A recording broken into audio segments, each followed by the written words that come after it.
Are you ready to make 2017 the year you transform your life? You can wait for something to happen, or you're actually going to decide to go home after this weekend to do something about that. We all know that we have a very, very limited amount of time on this earth. So let's not have repeated years. Live your own life. Make the choice, make the decision for your own life. Fear is where you develop courage.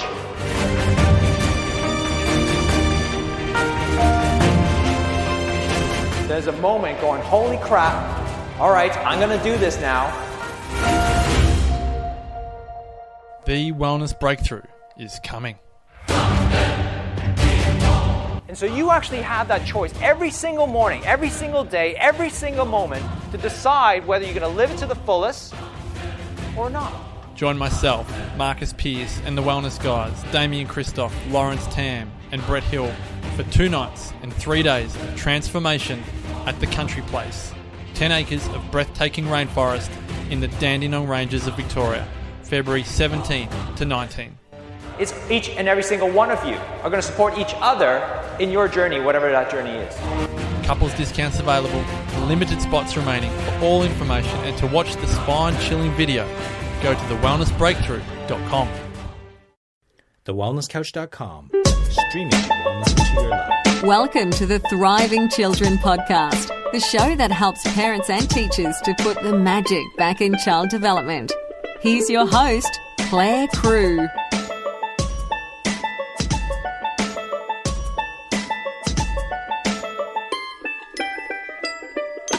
This is episode number 49 of the Thriving Children podcast. I'm Clare Crew, and in this episode, I'm chatting with my friend and mentor in Reflex world, Evonne Bennell. Welcome, Evonne. Hi, Claire. It's lovely to be here. It sure is, and we're just hoping that all technical issues will remain to the side so that we can have this lovely chat and share it with everyone. That'd be nice. Take 3. It would be really nice. Take 3. Okay, so moving on. So today we're talking all about reflex development, and it's something that I talk about quite a lot. I did in the early episodes of this podcast, and I blog about it too. But I would love to hear your description about this phase of development, because for some people, they've got no idea about it. And for others, it's just really lovely to hear it from a different viewpoint. Okay, well, there are lots of types of reflexes. Some of us that we have forever, from conception. And then there are others, which is yours and my focus, I guess, which are the primitive reflexes, which initiate in utero, in that sort of birthing, as part of the birthing response. It's helping with motor movement. It's setting us up as a platform for all our neurological development, our body organization, and our muscle tone. And that's my favorite world, reflex world. And so maybe you could let us know, I don't know, maybe give examples of a few specific reflexes, or just a little bit more about the important function that they have. Okay, so really they're all about our physiological readiness to get up on our hands and knees, get up and walk. They're really the platform for all our postural stability later on. So in terms of each one, there's quite a few. We have several that we really focus on. Even though they're individual and they have their own use by date, they do influence each other. So if one's not quite doing its task, or even past its use by date in a way, it can affect others. And they can have physical, mental, and emotional effects on how we function in the world. And some of us, well, most of us, have some small amount of retained reflexes, and most of the time that really doesn't affect us. But for some of us, that has a much more strong impact on how we move and learn through life. So as examples, I know you... Essentially... Oh, sorry, you go. No, you go. So you have spoken a lot about your experiences with fear paralysis, and mine too. That and Moro have a real effect on our emotional development and our emotional well-being, our sense of self and our sense of security, and even how our social skills evolve. Then there are others that have much more an influence on how we are in our physical balance. So like the tonic labyrinth reflex, which really affects the tone of our neck, the tone of the back of our legs, which can really influence our posture, our reading ability, and even a lot of our sensory processing. So each one different in their own way, and each of us express those, if they're retained, slightly differently. So that's not just a general bucket of responses, quite broad. Yeah, and no, we've talked about this before, that you can have two children or two adults even side by side with the exact same reflex profile, the exact same ones that they've still retained, but they can present so very differently. Absolutely. And you see that with our children as well, that the children might have exact same reflex profile, for want of a better word, but they're almost like flip side of the same coin. An extrovert and an introvert are very good at gross motor and very poor at fine motor, but they still have similar presentations. It just really depends on what other resources they have in their bucket that help them manage those reflex profiles.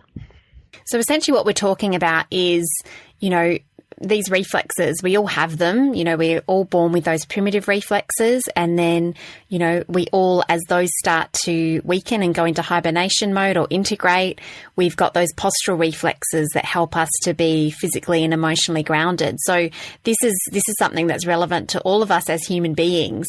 But I'd love to delve a little bit more into what challenges a person may have if they've got that poor reflex development. So strong primitive reflexes and underdeveloped postural reflexes.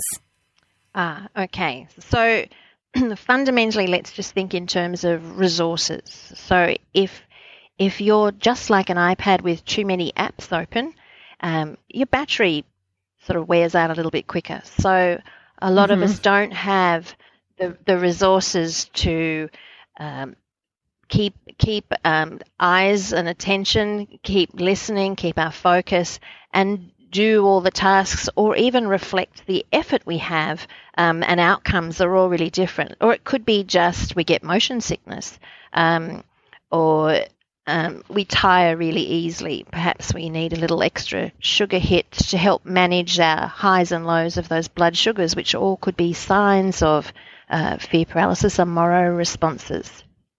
Yeah, I love your analogy with the iPad, because it's something we can all resonate with. Like, we know if we've got too many apps there on the iPad or the iPhone, your battery does go flat more quickly. And that is exactly, as you've said, what happens for us as individuals. And I see it in the children I work with so much, even those who, do seem to have things quite well together in the classroom, for example, but, their battery has gotten flat so much more quickly than many other children in the room. So when they come home, they still need to have a nap, or they're real cranky pants, or they're having lots of meltdowns. And it's really easy, I think, as parents and teachers to compare,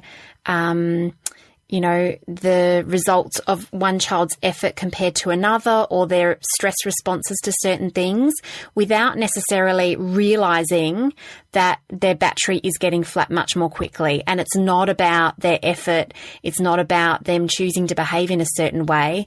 It's just exactly where they are at that moment in time.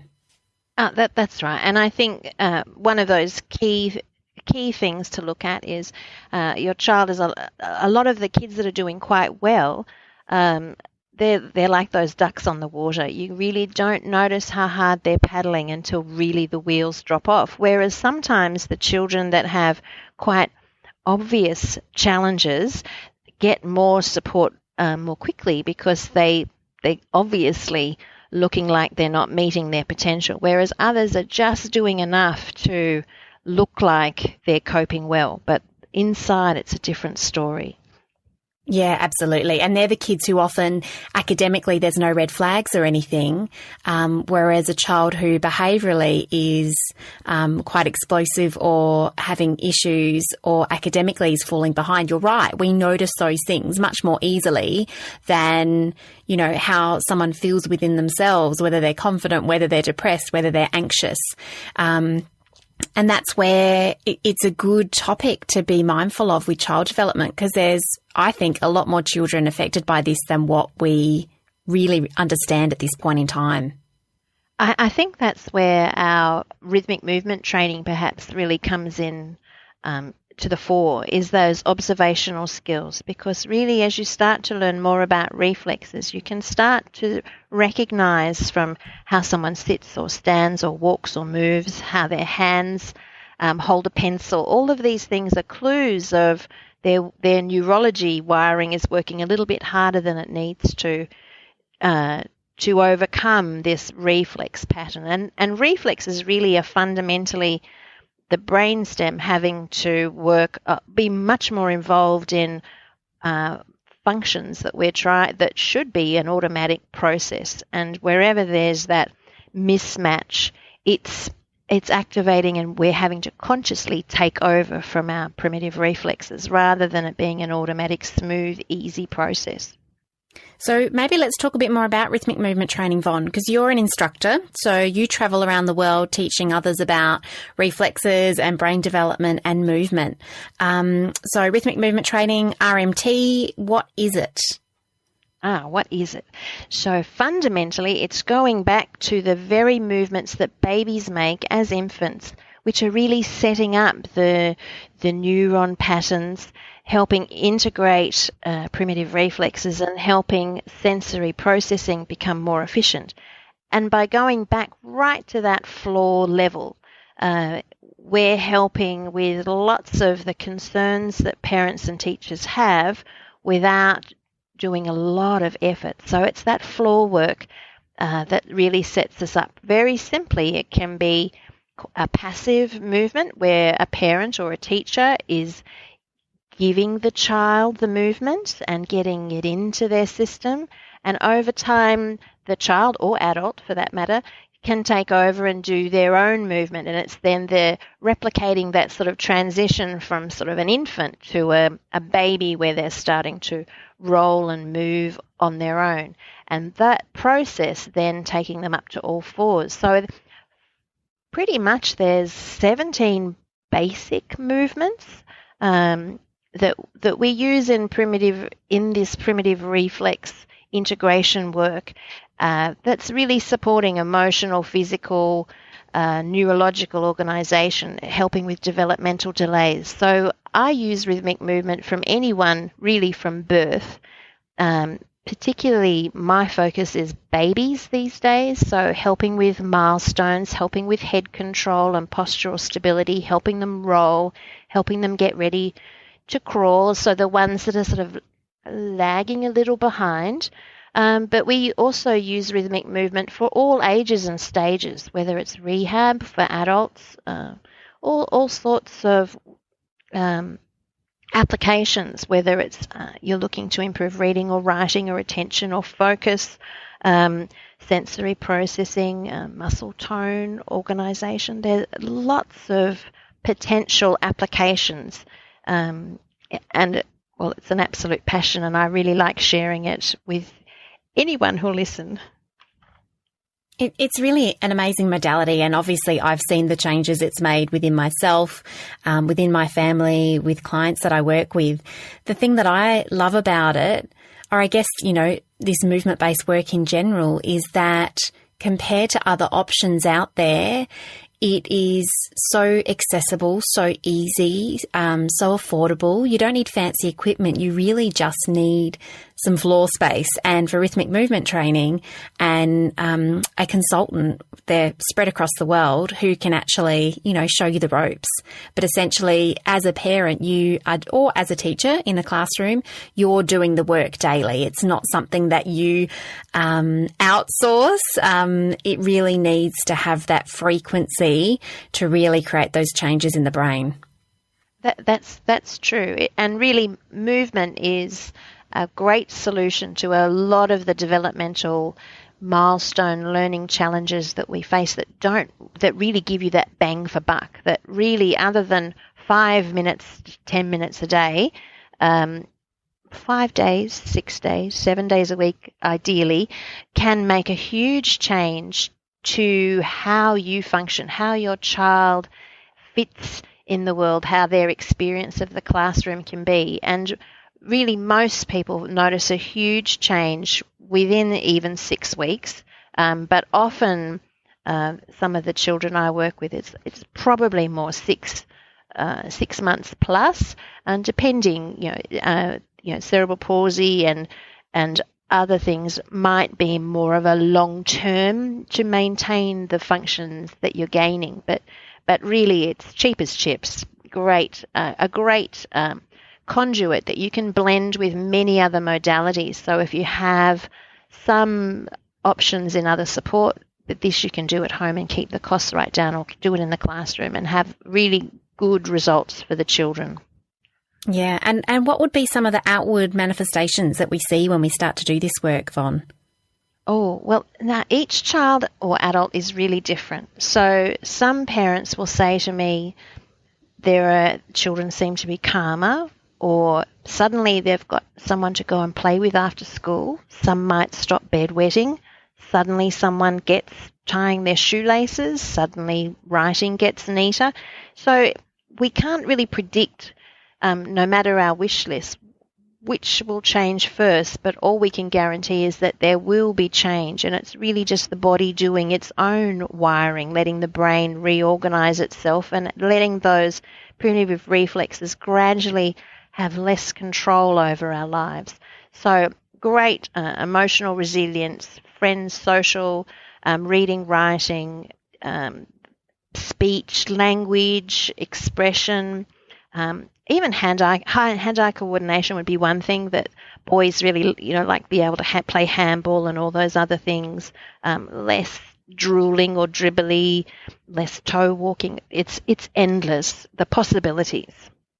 Yeah, and I just delight in hearing the changes, because you're right, it's like a lucky dip. You don't quite know what changes are going to pop up, and I find often the bigger reasons that brings a family to me are usually the changes that will probably take the longest to achieve, but the lovely little glimmers of the change that it's evolving, the change that's evolving along the way are just gorgeous. Like things, all of a sudden their child is going through that stage of asking all the why questions and they never have before, or all of a sudden, their child has never been into any kind of risk and all of a sudden they're at the top of the playground, or they're teaching themselves how to ride a bike as a teenager when they've always been resistant to it.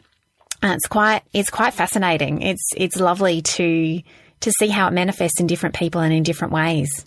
I think that it is truly a blossoming journey. It's really like most of the children that I would see, like you, are more like buds awaiting their blooming, and they really do blossom in their own individual way, and it's really good to see that unfolding. It gives the greatest pleasure for me, rather than perhaps the outcome focus, but just seeing someone to become the individual that they were perhaps meant to be.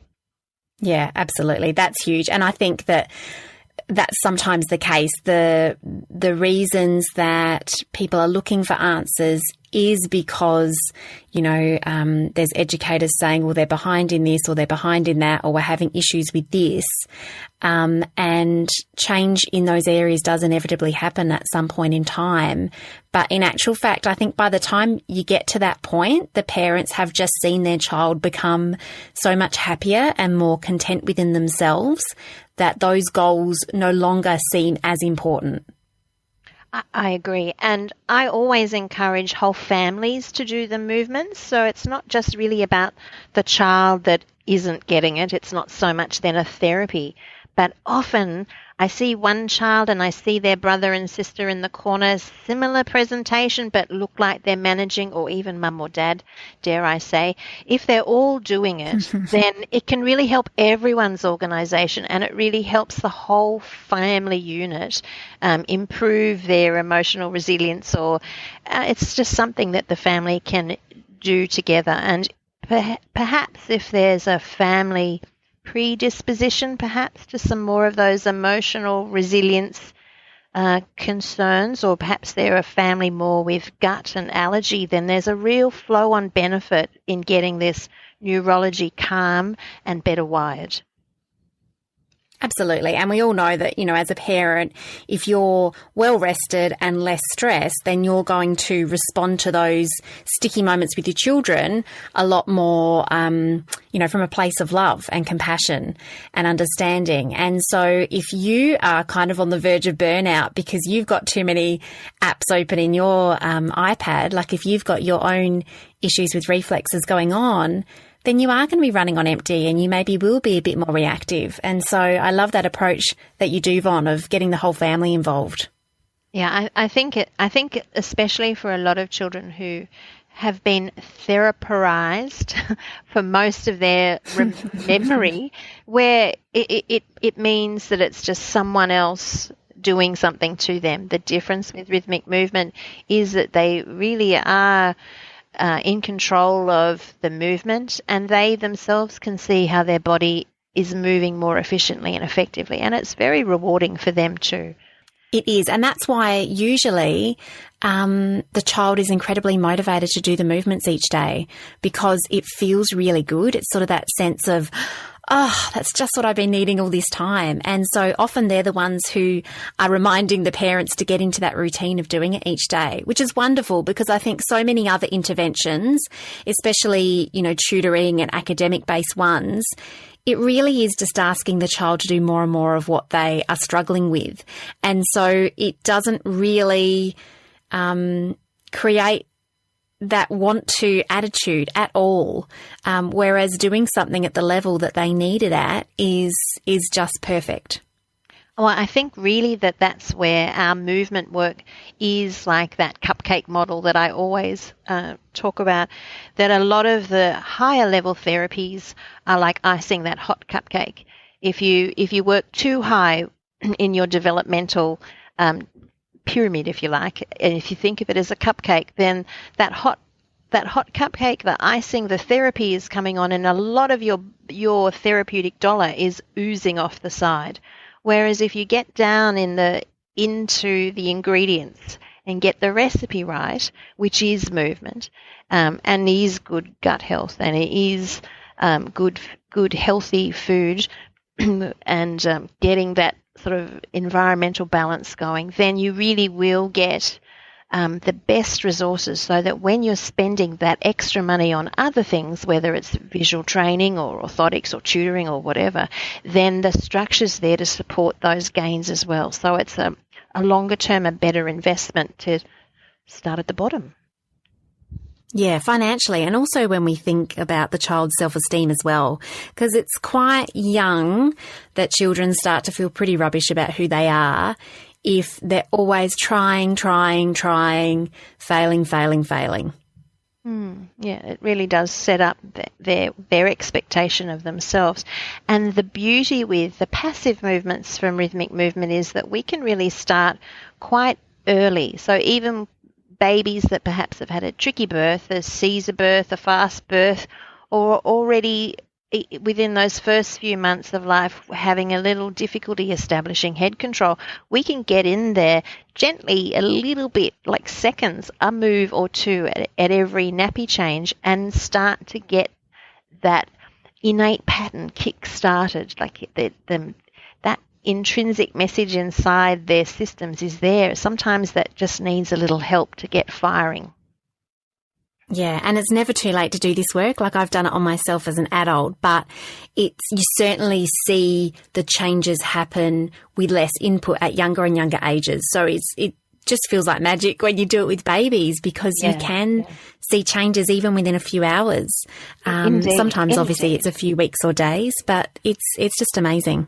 Well, we've had quite a few babies that haven't been sitting up or rolling or stuck in commando crawling, and often you see that change within 20 minutes, an hour, and certainly by overnight. You don't often know that things have been amiss. It's quite amazing.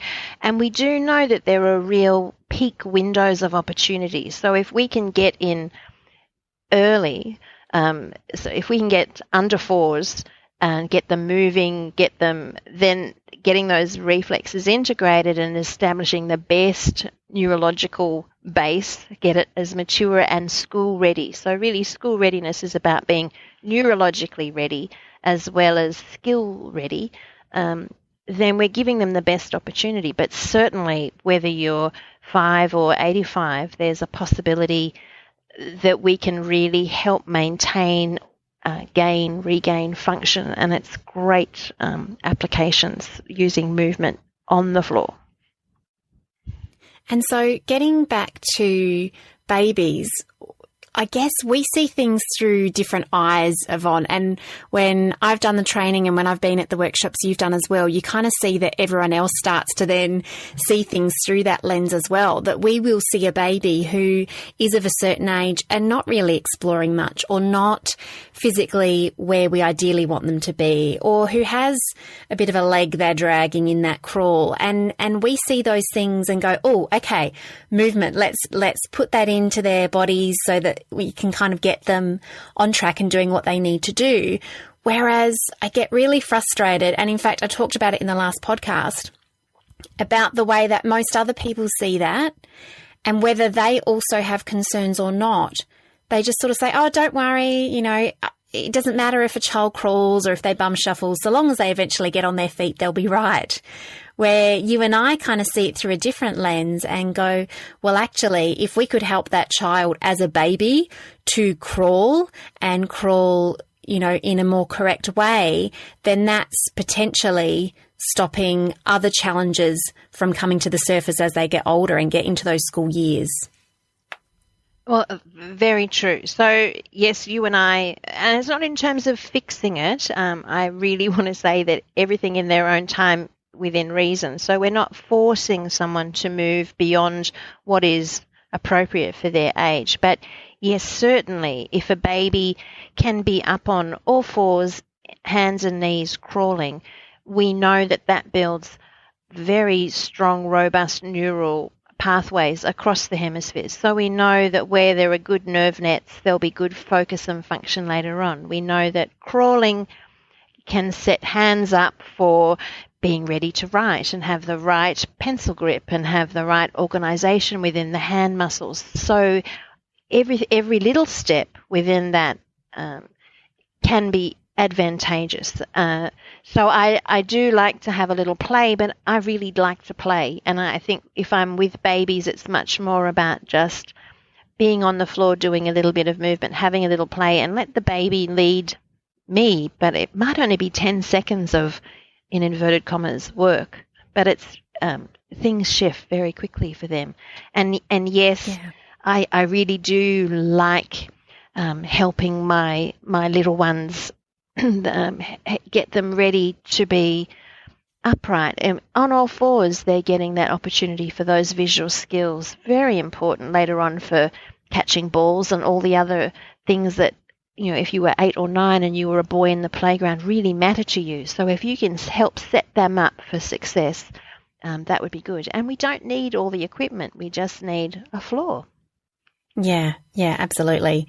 So do you have any tips for parents or carers of babies just for how they can help this process of reflex development to evolve in its own way? Things to do, things to avoid? Well, firstly, I'd like I really love seeing mums and dads and carers on the floor being a baby's floor mat. Because if you're on the floor, it's easier for a baby to be on the floor. So if you've got a baby that perhaps doesn't like tummy time, then try being that floor mat yourself. And even you moving, sliding up and down on the floor, so with some rhythm. And the baby's then getting the rhythm on you. Not too much equipment, perhaps. I'm not a big equipment kind of girl. And I work on the kind of rule that if a baby can't do it, i.e. sit up, then I don't prop them. But playing on the floor and rolling with them and allowing them free movement for experience is all helpful in integrating primitive reflexes, certainly. Absolutely. And then, you're following their lead, which is a big thing. Indeed. And if a baby doesn't like tummy time, it's best not to abandon it altogether, but just see if you can get down on the floor and on your tummy and make eye contact, and gradually seconds a day build up, and I think you'll find that will really start the pattern. If you're comfortable on the floor, baby will be comfortable on the floor too. Absolutely. And I think for some people too, lowering expectations. So we kind of think, well, I think Child and Youth Health recommend 20 minutes of tummy time a day, which I don't think is enough. But I think a lot of people perceive that to be 20 minutes in one go. Ooh. And it's like, no. Again, like you were saying before with the movement, Von, it might just be 10 seconds here or there. It's very effortful for them initially. So it's much better to have lots of short bursts through the day until the point where they're actually enjoying being on their tummy for longer periods. I agree. And also it's listening to that sound. Sometimes when babies are on their tummies and their heads are kind of going a bit wibbly wobbly and they're making that sound, it is effort. It is hard work to have your watermelon head without a lot of muscle tone to hold it up. So we have to remember that that's their gym. So if you as a parent are going to boot camp or some other thing, where you put in effort, you reap rewards. So when it's that those little sounds of effort are okay, we're not wanting a baby to be in distress, but building up gradually, getting down on the floor, and being the playmat, getting babies comfortable, even. If you're really not comfortable, then even things like going to something like Gymbaroo, or where you can get some support so you feel more comfortable handling baby and giving baby a safe but a good experience, then there's lots of ways to get support out in the community too. Yeah, absolutely. It's just a case of getting the information more widespread, like in, Gymbaroo communities, get it out a little bit wider, so that everyone knows. Because I think when you understand this, you value it, and then you are going to find ways to incorporate it in your days, to persist. Yes.